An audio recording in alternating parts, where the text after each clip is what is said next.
नमस्कार मु प्रियंका आपण मानक स्वागत जनाऊँगी मोर यूट्यूब चैनल प्रियंका ओडिया रोषेई रे। आज मु आपण मानक सहित व्हाइट सॉस पास्तार रेसिपी शेयर करी। रेसिपी को संपूर्ण देखिए। रेसिपी भल लगे वीडियो टी लाइक टी करदे और चैनल को सब्सक्राइब मध्य करदे। पाखरे आसुवा बेल आइकन को मध्य प्रेस करदे जहाद्वारा मोर सबु वीडियो नोटिफिकेशन आपण मानक मिली पारिबो।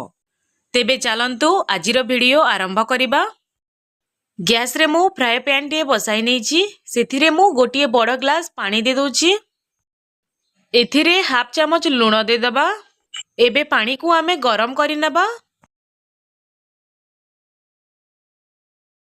एबे देखंतु पानी गरम होई गलानी। एबे एथिरे मु गोटे गिना पास्ता दे दूची। पास्ता को एमिति अल्प चलाई नउची। एबे पास्ता ऊपर गोटे चामच तेल दे दबा। पास्ता को आमे बॉईल करि नबा।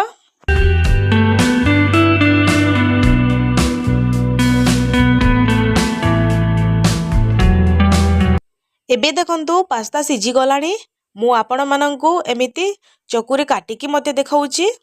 पास्ता को अधिक सिझाइबेनी, एतिकी ही सिझाइबे।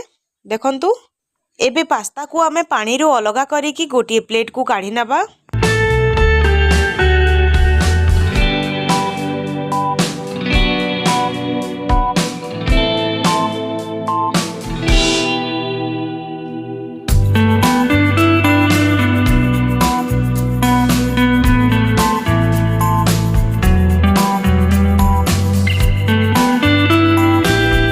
एबे गैस रे मु फ्राए पैन टे बसाई नहीं से मु गोटे चामच बटर दे दूची। बटर को आमे मेल्ट करि नबा।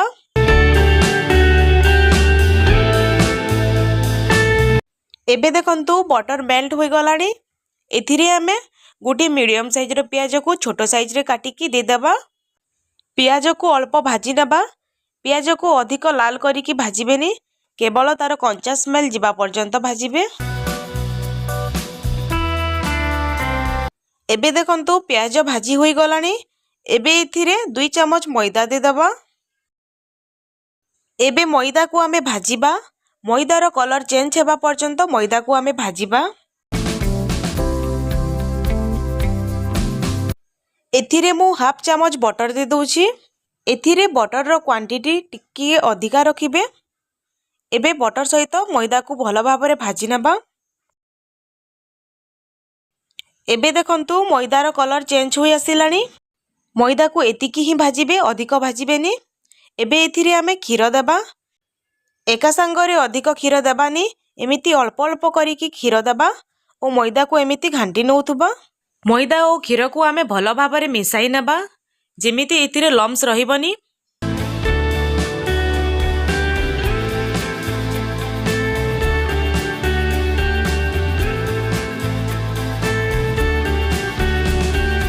एबे देखंतु मैदा और क्षीर भल भाबरे मिक्स होई गलानी। एथिरे मो टोटाल 1.5 कप क्षीर देइची। एहा को आमे किछि समय फुटिबा पई देबा।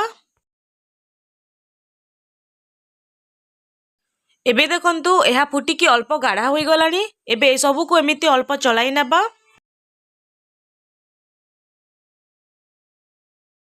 एबे एथिरे सिझेकी रखिथिबा पास्ता दे दबा। पास्ता को एथि सहित भल भाबरे मिक्स करि नबा।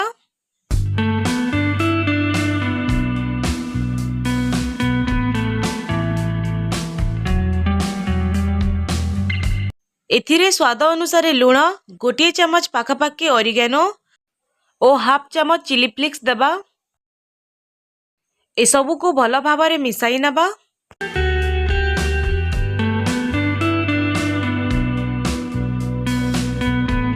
एबे देखंतु प्रस्तुत होई गला हमर व्हाइट सॉस पास्ता। एही रेसिपी आपण माननकु केमिति लागिला कमेंट करी निश्चित जणाइबे।